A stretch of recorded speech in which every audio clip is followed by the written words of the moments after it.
Howdy, everybody! This is Miss Cannon coming to you from the country, and I'm going to teach you a little bit about captains of industry. The first person I'm going to teach about is Cornelius Vanderbilt. Then I'm going to move on to John D. Rockefeller, and then I'm going to teach you about Andrew Carnegie, or some people like to say Carnegie.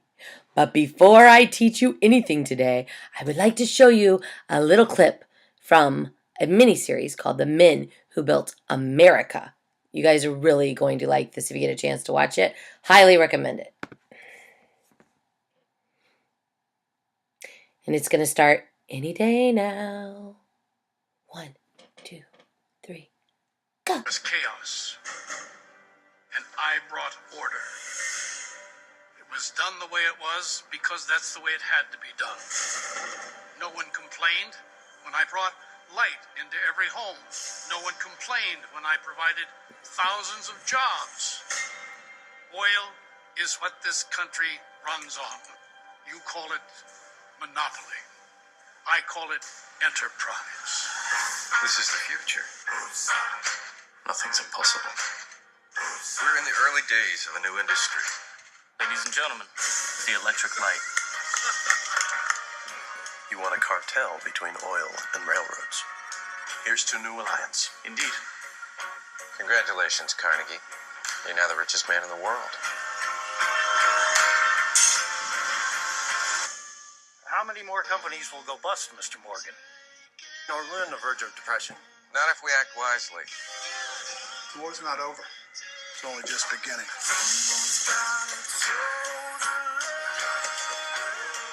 We're gonna watch them bleed.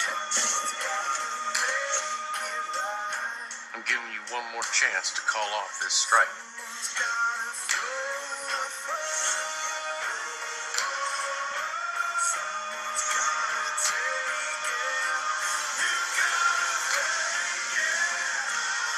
Mr. Carnegie, get out of my damn way!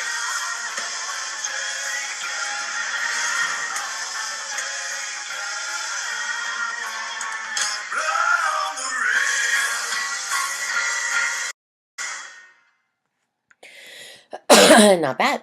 Okay, so let's start off with talking about what a monopoly is. A monopoly, in its definition, is when only one company controls a product or service. I would explain that with maybe let's say McDonald's is the only fast food restaurant. If they were the only fast food restaurant in America, they could raise and lower their prices as much as they wanted, and they also wouldn't have to sell you quality food, because if you didn't like McDonald's, you could now go to Burger King or Wendy's or Chick-fil-A. But if there were no other competition, then you would end up going to McDonald's. And monopolies are created when one company controls a product or a service. So like in Rockefeller's case, oil. And it's not good because you can manipulate prices. You also can, it lowers the quality sometimes of the product. So I would say all in all, monopolies are not good. So keep that in mind while we're talking about these three men. I'm going to start with Cornelius Vanderbilt. Vanderbilt, you can say Vanderbilt Railroads. That might help you.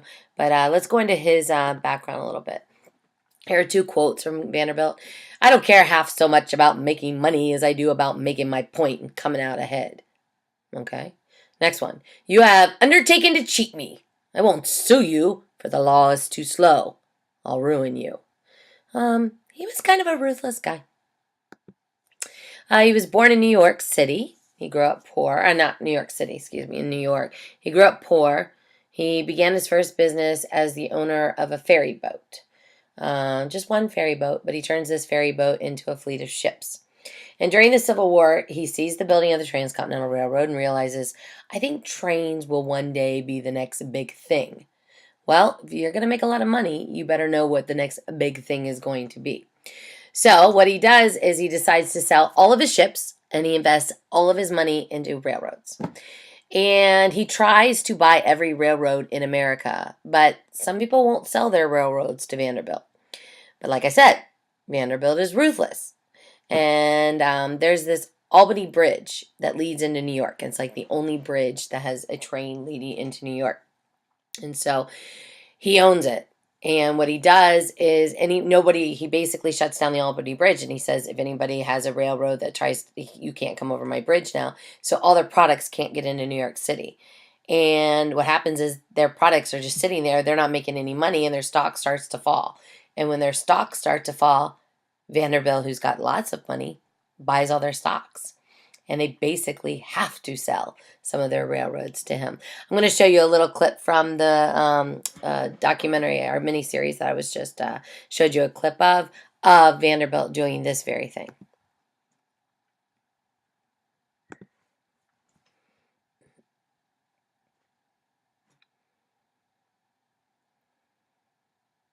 One, two, three. Boom. Didn't work that time. I'll try it again. 1, 2, 3. Boom. For years, Vanderbilt groomed George to take over the family business. Now, the Commodore is forced to rely on his less accomplished son, William.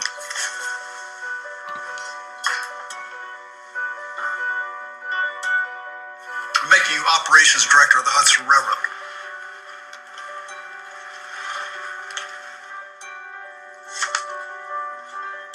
Vanderbilt places William in the midst of negotiations with the owners of a rival railroad. So name your price. If you give us your freight year-round, we will give you the privilege of allowing your passengers access into Manhattan for $200,000. That privilege is not worth $200,000. Then let us settle on $100,000. I believe that to be a fair and generous offer. I'm not really interested in your generosity. I'm only interested in getting the best deal for my shareholders. And that does not include handing over $100,000 or even $1. My father wants only what he believes is right. The trouble is, your father doesn't know what is right. The old man should be put out to pasture.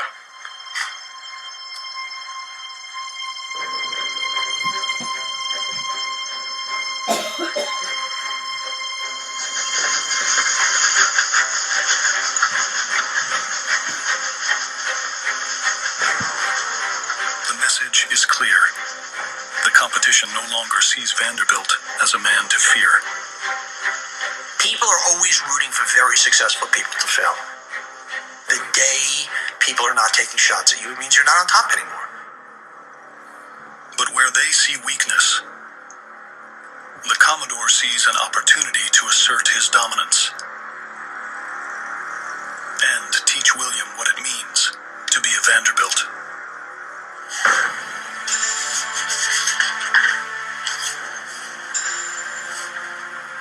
If they want a war, I'll give them a war.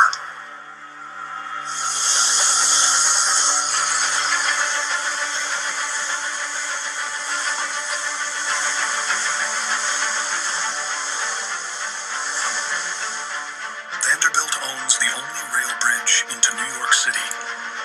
It's the gateway to the country's largest port, supplying the entire continent.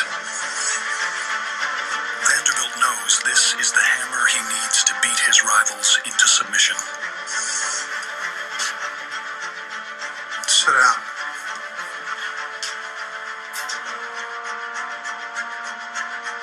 I want you to close the Albany Bridge.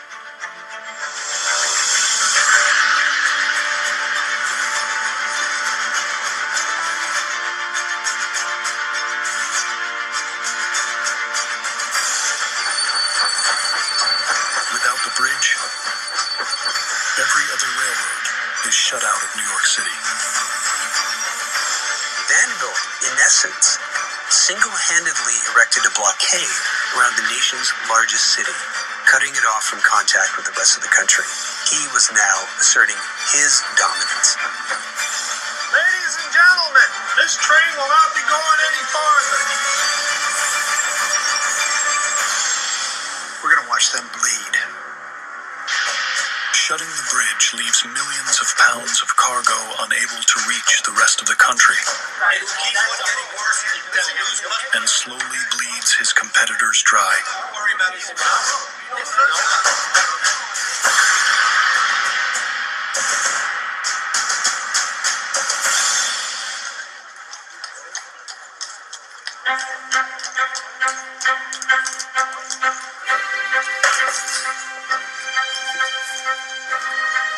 Before their stock is worthless, the presidents of the rival railroad try to sell all their shares.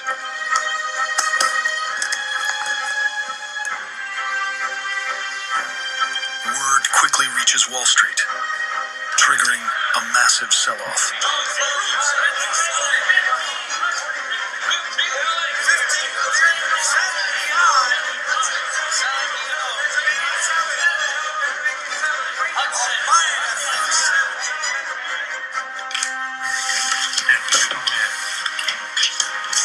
Some money in it. New York Central shares are dropping fast. How low? $20 a share. Buy everything you can.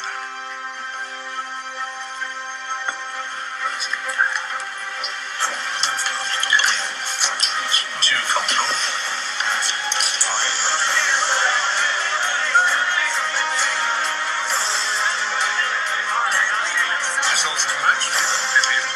Just for one.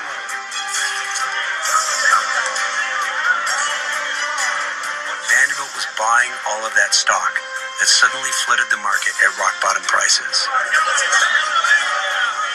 3 aces.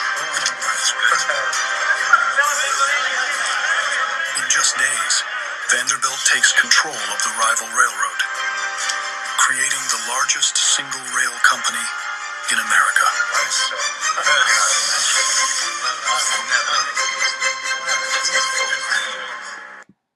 Virtually trying to consolidate a monopoly.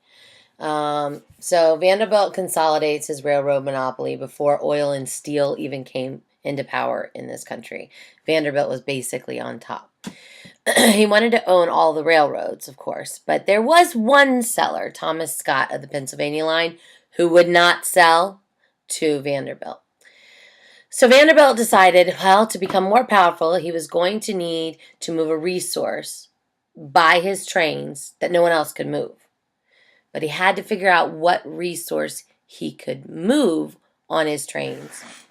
And he settled on oil or kerosene because at that time it was one of the biggest selling things in the country. He knew most of the oil found underground was in Ohio.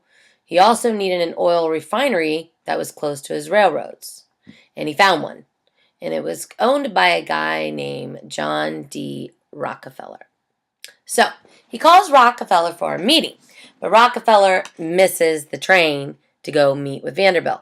Turns out the train literally crashes off a bridge and everyone dies. And Rockefeller was supposed to be on that train. This kind of shakes Rockefeller a little bit. He's very faithful. He believes in God. He believes that this was destiny. So he takes another train to go make his deal with Vanderbilt. This time with a little bit more confidence because he feels like he's got a purpose in life and God meant for him to be here. And he makes a deal with Vanderbilt to move his oil or kerosene on trains only run by Vanderbilt. So those two basically make a deal together. By the end of the Civil War, Vanderbilt is the richest man in America, worth over $68 million.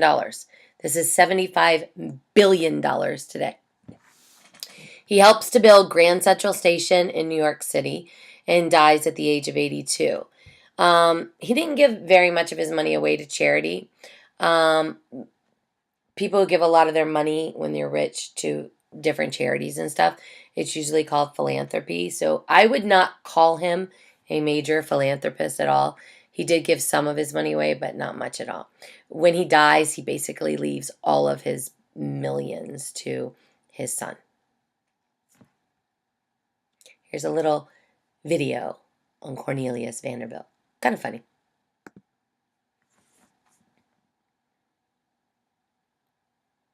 One, two. not working anymore. 1, 2, 3. Boom. Boom. Boom, boom, boom, boom. Boom.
Well, the person that did that project, it was kind of funny, but she obviously didn't know how to capitalize things. So let's reiterate. Vanderbilt made all his money in railroads. Moving on. John D. Rockefeller. He's not going to be your first millionaire. He's going to be the world's first billionaire. Okay, so Rockefeller is born in New York City in 1839. His father is a traveling salesman, and he grows up poor. Sounds like a theme here. In 1855, Rockefeller drops out of high school and enters a professional school. He gets his first job as a bookkeeper in 1855 and actually celebrates this day for the rest of his life because he was pretty proud of it. In 1863, which is 2 years before the Civil War ended, Rockefeller and several partners entered the booming new oil industry by investing in a Cleveland refinery that will eventually become an oil monopoly. When Vanderbilt asks to meet with Rockefeller, he is not as confident as he is after he realizes that God spared his life from not dying on that train. So when he goes to that meeting with Vanderbilt, again, he goes in with a lot more confidence. He makes a deal to only transport his oil on Vanderbilt trains and for a very low price. And after he makes this deal with Vanderbilt, he started producing a lot more oil than he thought he would be able to produce. And he realized Vanderbilt didn't have enough trains to transport all the oil that he was producing. So he went to Vanderbilt's rival, Thomas A. Scott, and he made a deal with him to start allowing him to move his oil at even a lower cost than Vanderbilt had given him. Oh, this makes Vanderbilt very angry. And you saw, like before, Vanderbilt likes to win. So Vanderbilt calls Thomas A. Scott, and he says, hey, this Rockefeller is bleeding both of us dry. So why don't the two of us get together and make a new deal for him because he can't move his oil without us? So they say, okay, and they both go in on a deal. They basically send a letter to Rockefeller that says, now you have to pay more to transport your oil on either one of our trains. But now Rockefeller's very angry and determined to be on top. He said, fine, I'll pay. But at the same time, he thought there's got to be another way. I'll pay their prices because I have no choice right now. There's got to be another way to move my oil. And I don't know if you know how oil is moved today, but it is moved under the ground in big, giant pipes. When you see those little yellow pipes on the side of the road, they're warning you that there's an oil or gas pipeline underneath you. So what he did was he started building an oil pipeline. And once his oil pipeline was built, he knew he wouldn't need either Rockefeller or Thomas A. Scott to move his oil, which is kind of like checkmate if you know anything about chess. Vanderbilt dies in the middle of all this, so Rockefeller goes to Thomas A. Scott and demands that he reduce the amount he was having to pay out of Pennsylvania. And Scott says no, and Rockefeller's angry because he doesn't have a pipeline in Pennsylvania yet. So Rockefeller retaliates by saying fine, and he closes down his oil refinery in Pennsylvania. And even though this costs Rockefeller like millions of dollars and all of those people that were in his refinery their jobs, he doesn't care. He's determined to win. So this causes Thomas A. Scott to lose so much money, he has to literally lay off of his workers because he can't pay them. So Thomas A. Scott lays off his workers. The workers become angry, and then they go and burn down the buildings and destroy hundreds of Thomas Scott's rail cars, which leaves Scott out of business. However, Scott's right-hand man, his confidant, is about to come up with an idea that might be able to bring even Rockefeller down. So let's reiterate. Rockefeller, he makes all his money in oil. Moving on. Andrew Carnegie, whatever you want to call him. Let's go find out about this man. So he was actually born in Scotland. And things have been difficult for Andrew Carnegie's family. His father worked on a hand loom in a little cottage. And if you know anything about the Industrial Revolution, if things went from making things with your hands to making things with machines. So he was pretty much out of business. And when the power looms come into play. And it put all his father and all the cottage weavers out of work. And rather than face a life of poverty and being poor, his wife, Margaret, insisted, hey, let's immigrate to the United States. My two sisters live there, and everything's great there. So the Carnegies packed up in 1848 and moved to a town near Pittsburgh, Pennsylvania. Keep that in mind. So Carnegie was hired at age 12 by Thomas A. Scott of the Pennsylvania line. And he grew up being mentored by Thomas A. Scott. He looked up to Thomas A. Scott. Scott had taken Carnegie under his wing, taught him the business, and then helped him start his own. Scott knew that the man who figured out how to build a bridge across the Mississippi would be a rich man indeed. Because the Mississippi is about a mile wide, and nobody could build a bridge a mile wide that would still stand, let alone carry a railroad or anything heavy. So he gave Carnegie that thought, and Carnegie was determined to figure out how to do that. Carnegie started his first company, the Keystone Bridge Company. If you're going to build a bridge, you got to start a bridge company. And he knew that iron would not work and that he would need to use steel. However, making steel from iron is really expensive. So you're not going to make a lot of money doing that. So in 1872, Carnegie had gone to Great Britain to see a process invented by a guy named Henry Bessemer. And when he got there, he realized that Bessemer had come up with a way to literally turn iron into steel at a pretty low cost. Carnegie comes home and announces, the day of iron has passed. Steel is king. Well, this bridge, if you look over here in this picture, that's an actual picture of him building the bridge across the Mississippi. It costs a lot more than he anticipated. He goes into debt and is 2 years past when it's supposed to be completed. He has to go beg for more money. He goes to investors and they give him more money. He's finally able to complete his bridge, but it takes him 4 years to build it. But now he's got another problem. Everybody's afraid of the bridge. They've seen so many bridges collapse, and this is a large bridge unlike anything they've ever seen before, and it's made out of a new material, steel, so everybody's a little bit leery of using this bridge.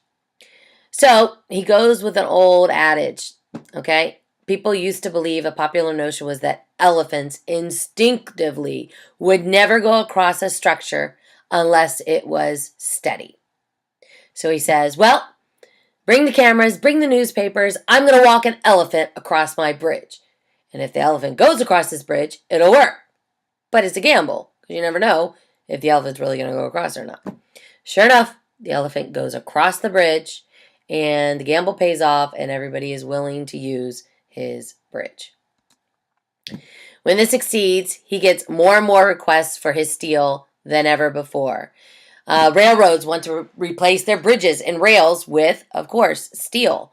They want more steel than he could produce. So he needs to even raise more money to start making steel. So he turns to his old mentor, Tom Scott, for money to build his first steel plant, and he decides to build his plant in Pittsburgh. Hence, Pittsburgh Steelers.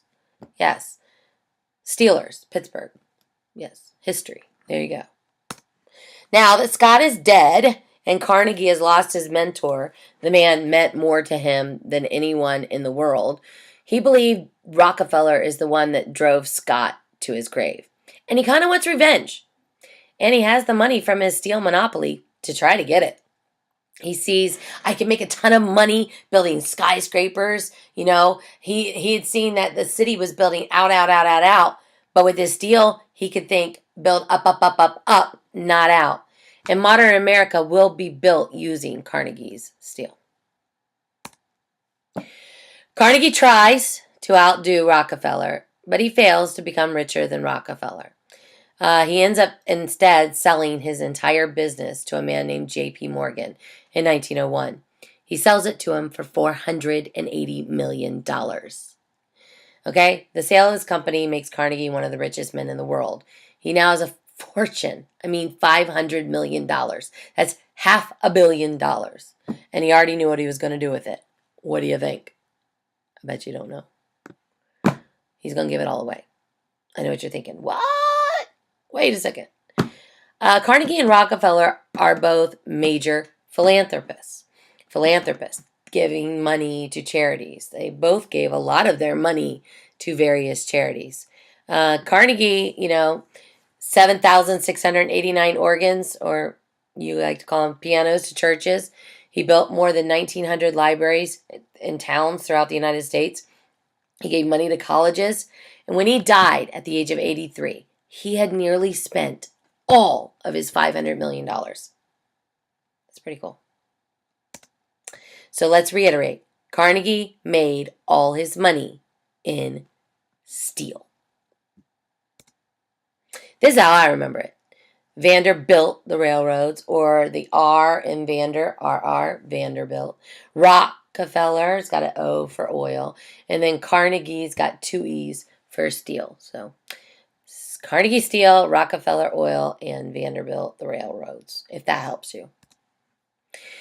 So this leaves, there's this new guy in town who basically wants to break up the Morgan monopoly, the Rockefeller monopoly, the Carnegie monopoly. Vanderbilt's dead at this time. And his name is William Jennings Bryan. This is this guy up here in the picture on the right. He sees these guys as rich men who are robbing people of all of their money. And he basically thinks Morgan, Rockefeller, and Carnegie should be in jail for all the money they've made. And he decides to run for president of the United States. This causes a lot of concern for Morgan, Rockefeller, and Carnegie. So they come up with a candidate to run against William Jennings Bryan. They choose a guy by the name of William McKinley. This is William McKinley up here. And they put a lot of money into his campaign, a lot of their money. They actually get together and meet about this and devise a way to get him money so that he can win, and he does. William McKinley becomes president of the United States. There's only one problem. 6 months into his second term, he's shot and killed. Ironically, by a man who's mad that he doesn't have any money. But this leaves his vice president as the new president of the United States of America. And you're never going to guess who this might be. His vice president is none other than Teddy Roosevelt. Also known as Teddy, or Theodore Roosevelt, also known as Teddy. Also known as a monopoly trust buster, breaker up of monopolies. So it's time to say goodbye to the Industrial Revolutionary era that we've been discussing and say hello to the progressive era. Progressive progress. We're going to make some progress in this country. So get ready to meet Teddy Roosevelt, who will be making a guest appearance in our classroom real soon. Just do me a favor and watch out for his big stick. Bye, y'all.